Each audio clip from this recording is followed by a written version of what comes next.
That's only Gordon. Look great tonight. You look like a slightly rougher James Bond. You know what I mean? Like a tougher James Bond. You're looking good. You're looking very fit. Good to see you. Thank you. Now, Gordon celebrated a landmark birthday recently. When was your birthday? November. 40. 50. 40, I'm sorry. 40, I thought you were 50, seriously. Oh, you Everyone thinks you're 50. 40. It's not that old. It's not that old, no, and you look very good for 40. Have you noticed anything changing over the years? I mean, what's going on? Are you taking the omega-3 pills yet for your joints? No, you should start. It's good for your joints before seriously? they start. Yeah, seriously, No, it's fish oil. Really? No, I still, I mean, wake up in the morning feeling, exhausted, slightly achy. Yes. Little bit, not slower, but, joints starting to hurt. Do you push... Well, that's you've got to get the fish oil. Do you push yourself hard still? I mean, what's a normal day for you in terms of getting up and working through? Because you have any number of business things going on right now. Yeah. You've got restaurants all over the world. Yeah. You've got TV series. You've got books coming out. You push yourself pretty hard, don't you? Yeah, I do. I mean, I enjoy being absolutely busy, but I suppose there's never 2 days the same. That's what makes it exciting. So whether you're creating a new dish or on service at Royal Hospital Road or, taking Jack to football on Saturday morning, there's always that kind of downtime, Saturday, Sunday, and work like a donkey Monday to Friday. And on average, then, what time would you get home to bed? On a weeknight? Yeah, no, normally I'm at the house by about sort of 7:30, 8 o'clock, and back, gone midnight, half 12. That's too much like hard work, isn't it? Oh, it's not work, it's a passion. Is it? Yeah, because there's never two, days the same and everything's always changing and you're always evolving it, so you don't go in and sort of see the same, you push it. Yeah, because you just done one in New York, didn't you? Yeah, that's right, yeah. Now, how's that going? Because I know you got one really bad review, I know you were telling me about, and other pretty good ones, but does that kill a restaurant early in a city like New York? No, I mean, New York's a tough place, there's no two ways about it. There's, very few English chefs that ever actually opened there, but they want to discover you, I suppose, as opposed to confirm you, and we're fully booked for 2 months in advance. And so if you come in and they know you've got these stars in advance and that you're successful over here, the critics are a bit snooty about you in advance, you think? Yeah, and they sort of, not over-pick on you, but they become a little bit stupid. But I mean, it's a tough market. But do you do a burger? Do you do a big burger for them there? Because they like a burger. Do you think I'm going over there to do a burger? You should do a burger. Imagine if we did a burger. Together, we could do a burger. Right? A big fat burger, and in the middle of it, a bit of bacon. Is that it? Yeah. No, I mean, the menus, modern European... So you're not going to take my idea seriously? No, you can't. Imagine if you went in, look. What's your restaurant called? Gordon Ramsay. It's not a great name for a restaurant, I'll be honest with you. It isn't. Who wants to eat in a place called... You don't have a picture of yourself out the front, do you? No. Right, good, because that'll put them off. So listen, right, call it something like Snazzy's Bar, right? Something like that. Yeah, right. Or El Gourmet, right? And then they come in and they go, what you got? And you say, because they're American, what you got to eat here? And you go, what's on your menu in New York, do you know? Oh, we've got the most amazing salad of quail, ravioli lobster... I don't like quail. No? You got a burger? Now, what do you say now? We've got them for room service, You don't have a burger in the We don't go out to dinner for a burger, do you? You do. No, we've got these amazing dishes, salad of scallops, but they are tough to please. The first complaint within hours of opening were the portions were too small, and we had this amazing duck. Because they're bigger people in America? Yeah, I mean, much bigger. And... How much bigger? Double the size of you on average. Do you have to have special chairs for them? Well, it's funny you should say that, because the chairs actually sort of swing out. You don't have to push them back, because... Because they're big fatties? Well, I didn't actually say that... I would have thought you like a fatty in a restaurant. Oh, no. Because if I go to a restaurant and I see all fatty people, I think food must be good. It's not a good advert for some big, sweaty, fat knacker in your restaurant, is it? However, this dish was a caramelised duck dish, and, it was for two. And it got put down in the centre of the table, and we sort of put the finger bowl on the side, because it's like lacquer, so it's done with sort of, a caramelised vinaigrette. And they had these little sort of rose petals in the water. That's to wash the fingers in afterwards. Well, that's right, that's what we thought. But Jean-Baptiste came back and he said, oh la la, we've got a problem on table 7. I said, what's that? He said, the old couple in the corner, he just put his teeth in the bowl. And then we served a plate of oysters literally 3 days later, and it was served on like a bed of sort of rock salt. And then we garnished the plate with all this wonderful seaweed, and then we poached the oyster, done this little tagliatelle, topped it with caviar, and the plate came back. They'd eaten the f***ing seaweed. And not the oysters? Well, they'd eaten the oysters, but you're not supposed to eat the seaweed. But I would eat the seaweed. What's wrong with you? Why would you put seaweed on the plate if you're not going to let people eat it? Yeah, no, but especially if the portions are small, you're going to eat anything you got, aren't you? You're lucky you got the f***ing folks back, man. It was for the decoration, so... see, you don't want to bother with all that. There's a great show called Kitchen Nightmares, right? Yes. Where people go in, they sort restaurants out. Really? You want to get the bloke to go into your restaurant and sort it out. We just finished Kitchen Nightmares in America. I mean, I'll go back in about 4 weeks' time to see where we are now. And so how many restaurants did you visit? 10. 4 restaurants in LA, Orange County. And over there, they like quite poncy food, don't they? They have like, it's all Pacific Rim stuff. It's Asian mixed with, you know, European, it's that kind of stuff. A lot of tuna, but then it was really weird because every plate that wasn't finished, all the customers asked for it to go, you know, in these boxes. Yeah, they asked to take the food home, don't they? But I mean, like, the salad got dressed and the fish had been cooked and they sort of put it in the fridge for the next day. But that's why they like a big portion, so they get some for laters. Yeah, plus they only sort of have one course. They don't go for dessert, they don't go for an appetizer, entree, and they sort of, yeah, it's really weird. Sometimes I order 2 desserts. Oh, really? I can see. Sorry. I should... I was trying to unburden myself there, and you turned it into a joke. Sorry. Now, what do you like eating? Say, for example, whether you're eating out at a restaurant at home, what food do you really love? Because sometimes I love your food. You're the best chef, I think, of food I've ever tasted, but it's always quite lavish. It's always beautifully prepared, but you know what I mean? If I want something real basic, like a burger, for example, I wouldn't come to you, I don't think. No, I'm not being funny. Well, I am, obviously, because you're laughing, but not deliberately. But say you want something plain and simple. Yeah. I mean, amazing fish and chips. Yeah, I love curry. Fish and chips. We've just opened a pub, so... Gordon. Sometimes I order 2 portions of fish and chips. Why would you... No, but why would you order 2 portions? Because I'm a greedy No, I do like plain food, and you're right, you can't have sort of 3 Michelin star fine dining haute cuisine every day. Yeah, you wouldn't want it every day. No, definitely not. No. Every other day, maybe. Hey, I am going to ask you a very serious question now. Of course. Treat it with respect. Always. Is it possible for a chef, even one as gifted as you, to make stuff which is as good as the stuff you buy in shops? You get a ketchup by one of the big firms. It's the best ketchup you can buy. You could make a ketchup. It wouldn't be as good, would it? You're such a pleb. No. All right, you can play that card if you want, but truthfully, you know as well as I do. If you want, say you want a burger, we're back to a burger, or something like that. Right, you get ketchup. So you could spend hours making your ketchup. Yeah, easy, delicious. It wouldn't be as good as ketchup I buy from a store, would it? Listen. You know it wouldn't. Listen, it may not have Heinz 57 on there, but I can make a ketchup, an amazing ketchup. Not as good. I bet you could make it as good. I bet you could. Here's who we're going to test it on. Right. Your kids. OK. If you gave your kids chips with your homemade ketchup and proper Heinz stuff, what are they going to like best? If you put it both in the same bottle... Blind testing.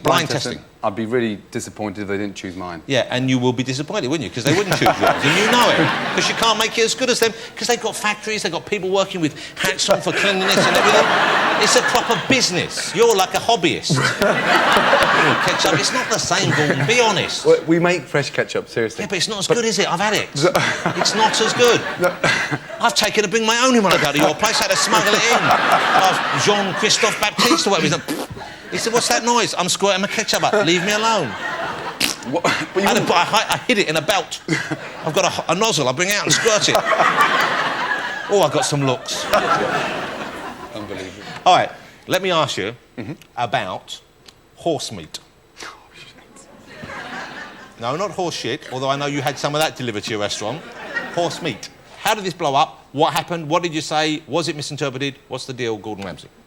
I mean, first of all, I lived in Paris for 3 years and I lived above a horse butcher's shop. They love a bit of horse. Yeah, I mean, they're rife. I mean, we've got a horse butcher's shop here in the East End of London. For French people? Yeah. Well, not always French, trust me. There's some Cockneys that go in there. French Cockneys? So Cockneys? Oh, no. Hello, hebben ze apples and stairs? For the old horse meat, me old troubled strife. That sounds German. Well, there's a little bit of German in there as well. That to go via Germany to get over. So, the beloved Janet Street Porter had done this little VT on horse meat, and I said, yeah, look, it's packed with protein, it's sort of huge in France and Spain and Italy, but we don't eat it in this country. And then all. And what are you suggesting we should? Is that what you were saying? No, not at all. We're too squeamish as a nation. Because we love horses. Yeah, very much so. Because they're prettier than cows. Yeah. Yeah. That's essentially it, though, isn't it? I mean, that's true. Absolutely. I see a horse, I go, oh, look at that lovely horse. I see a cow, I go, oh, you stupid thing. You know, look at you, lying down when it's raining, is that all you can do? That's all they can do, cows. So, she then went off the racecourse and started feeding the punters burgers made out of horse meat. What was she thinking? Well, when they were eating it, they didn't know what it was. No, and I got 2 tons of shit. And they were saying, great meat, ketchup's a bit dodgy, apparently. Is this right? And then all of a sudden this truck turns up. And, there it is. So this turned up. It was driven by a horse from the look of it, standing there with a placard, and that's horse manure on there. Yeah, and it stank. Yeah, well, that's what horsemanure does. Yeah, no, but you can't dump it outside the front door like that. It's a little bit naughty. Bear's looking at it saying, blimey, I can fill up a flask with that. the amount of liquid you'd have...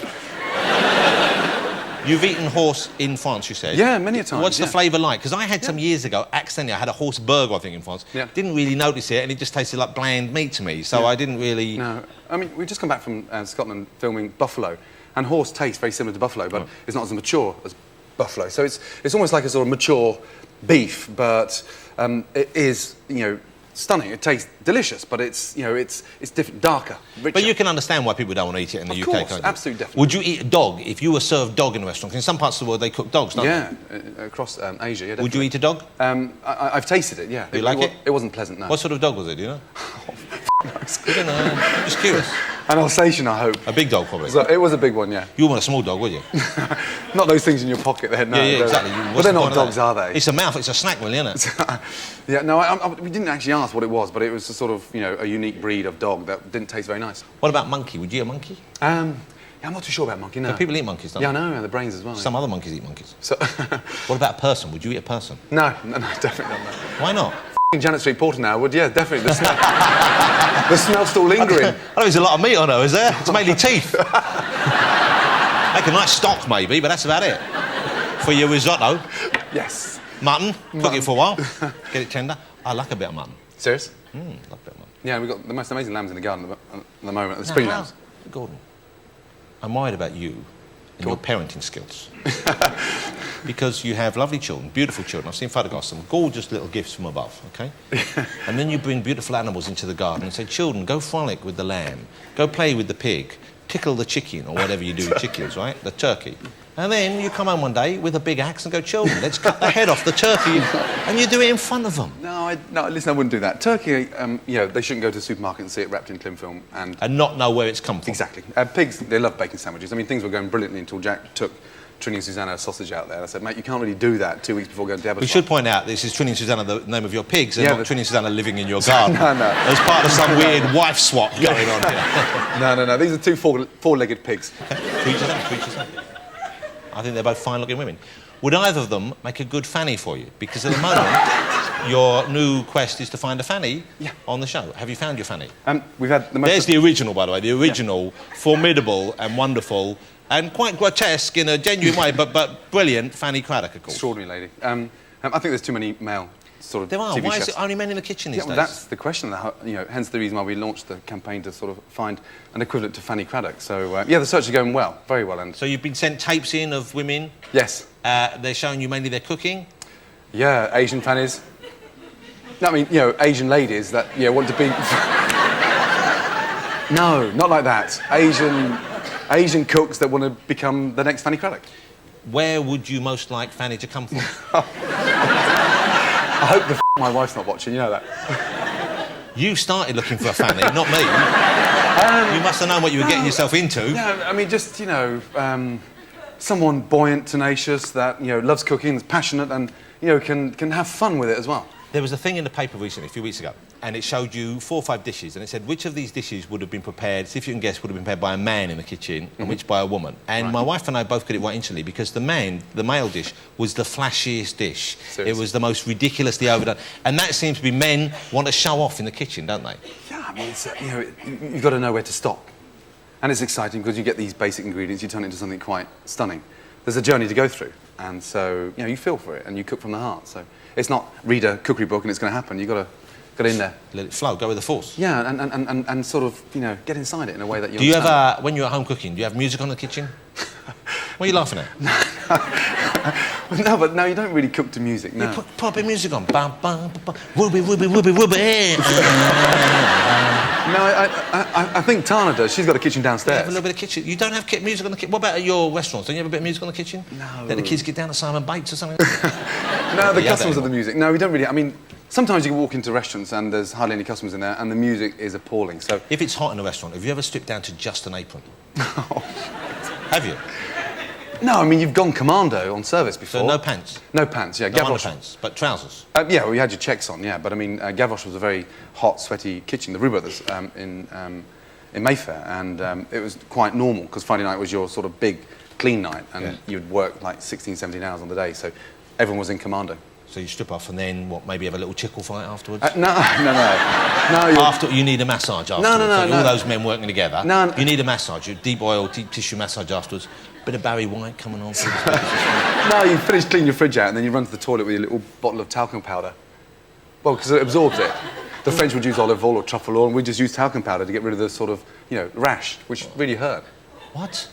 Well, because you're hot and sweaty. You've been on a stove for like 8 hours. Bollock rash from working in the kitchen on it. Is that what you're saying? Yeah, because they're banging around in between your knees, aren't they? I don't think I can enjoy my haute cuisine. Now I know you've given yourself a ball rash. There are some things left best unsaid, Gordon. It was in Gavroche, not in my restaurant. Can't you learn to control your tongue? No, but think about it this way then. When you... I don't want to think about it at all, Gordon. No, you don't want to... I think I speak for all of us here. You don't want to cook in hot, sweaty pants. I'd rather you cook in hot, sweaty pants than have to rush off the minute you finish cooking and f***ing douse yourself with talcum powder while I'm outside trying to enjoy a scallop. It's a chef's thing. Female chefs do the same. They go commando. What, they're bollocks, give them a rash as well. No, but I'd love you to come and spend a night. No, I'm saying I'm categorically refusing to get involved in your weirdness. I'll show you how hot it gets. I don't want to see how hot it is. I'll use my imagination. You stand. Sit down and put your things away. You stand on the stove, so your testicles are just... Because didn't it make you impotent or something? Didn't you... Yeah, I mean, it damaged my sort of sperm count, and I had a sort of problem with the amount, but we had little workers, but not enough of them. Not enough of them? How many did you have? I mean... How many are you meant to have? I'm not too sure what it was. Hundreds and hundreds and hundreds, aren't you? It was hard because you had to go in a little room and sort of, look at a magazine for 30 seconds. You masturbated? Which is, What magazine did you have? Was it ladies or was it cookery dishes? It was Delia Smith's cookbook. Ainsley Harriot's barbecue magazine. You've masturbated before? Never. I have a man who does it for me. His name is Graham Norton.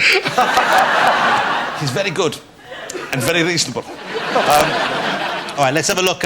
We've got a clip from the F Word, from this current series. It's a great show. So many different items in it. You learn something about cooking, you learn something about food. You do some great stuff on it. I mean, you've really challenged yourself. They've sent you off to some weird and wonderful places this series, haven't they? The crab diving was quite something, I thought. Yeah, quite scary. Where did you go to for that? We were up Kirkenes, 2 hours in the northern tip of Norway. Extraordinary, minus 15 degrees, but these huge, giant crabs. A nice bit of mayonnaise, ideally store-bought. Tell you, it's delicious. Get a leg. What do you do with the main part of the crab? You don't really eat the body part, do you? There's what they call the purse. The Japanese absolutely love it. It's a big delicacy there. Great for stock, great for crab bisque. Sadly, in Norway, they throw them away, but I used them and made them the most amazing bisque. So it's weird, they throw them away, but the Japanese love them. Yeah. It's a shame they can't throw them quite that far, aren't they? Make a fortune. Do you feature it in your new cookbook of fast food? No. I've got your book here, OK. No. OK.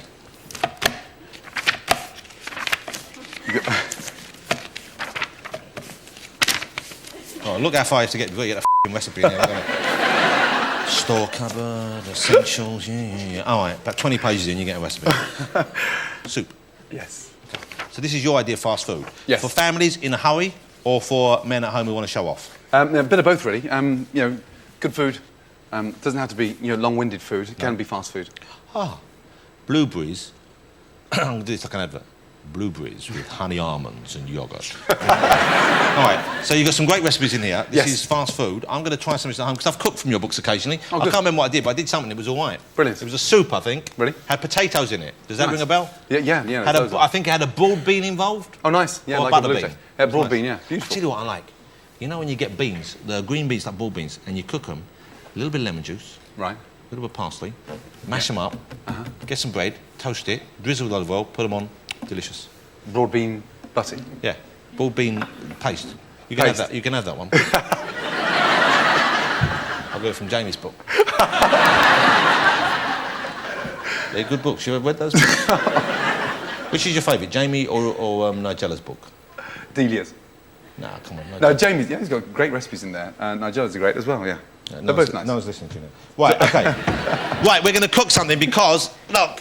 Oh, I can barely get down. I'm so excited. Look, this is my little stove, OK? Oh, no. Don't oh no you. Right, because we've got your book here, but I've got Bear Grylls Recipes from the Wild. Right. Okay? And I have the ingredients here to prepare a delicacy, which I'm going to serve up for you and see if you fancy it. Right. Bear wants to come out twice as well, so look, let me put this on. OK. Just get that to a nice roiling heat. Condiments, all bought from the store. None of your homemade shit. I wouldn't palm you off with that shit you serve as sauce. It'll cost you, what, £2 a bottle, and you have to make it yourself. Olive oil. Yeah. So what are you going to cook? Come in, I'll show you the ingredients. From the wild. Bark, edible bark. Bark? Yeah, bark, yeah. You can't eat bark. You can eat bark. Well, it's more of a seasoning. Right. Leaves from the trees. Nuts, berries, and a flower we found outside. Survival food and toasty bread, and this is what we're going to cook up on it. Go on, what is it? Maggots. Oh, please. Yes, maggots. Oh, no, come on. Look, and just to make it posh, chopsticks. Thank you. Bear, coming out. Do you want some? What's this? God, this is pan is hot. So, yeah. Right, now, I'm warning you now, we have to kill some maggots. But it's the circle of life, and if you've seen Lion King, you know how that works. Look at that, the leaves are cooking up a treat. We'll put a bit of bark in for seasoning. Sit yourself down, Bear. Now, I've got Indian condiments to cover it all up. And where's this recipe from? This is from Bear's book that we made up. Right, now this is a leaf. Now, the important flambe the leaf. Look at your spatula using a twig. Oh, no, come on. Come on. You know what? I think it's what they would have wanted. Oh, it's still alive. I don't like this. Bear, you do it. You've done this before. You do it. It's your book. Oh, my God. Oh, they're popping open. Yeah, try one of them raw. Off. What do you think I am, a nut? Go on. You go, stick it in, and be careful. You go, whoa, before you do it. You've got to bite it, otherwise if you don't kill it, it will wriggle all the way down. Don't I want to bloody eat it? All right, I'll eat one if Ramsay eats one. Oh, okay, well, listen, why don't you do one that's cooked and one that's not cooked? Okay, oh, yeah. So go on, that's a cooked one. Can't you wait for them to pop like popcorn? Go on, stop talking over your mouth.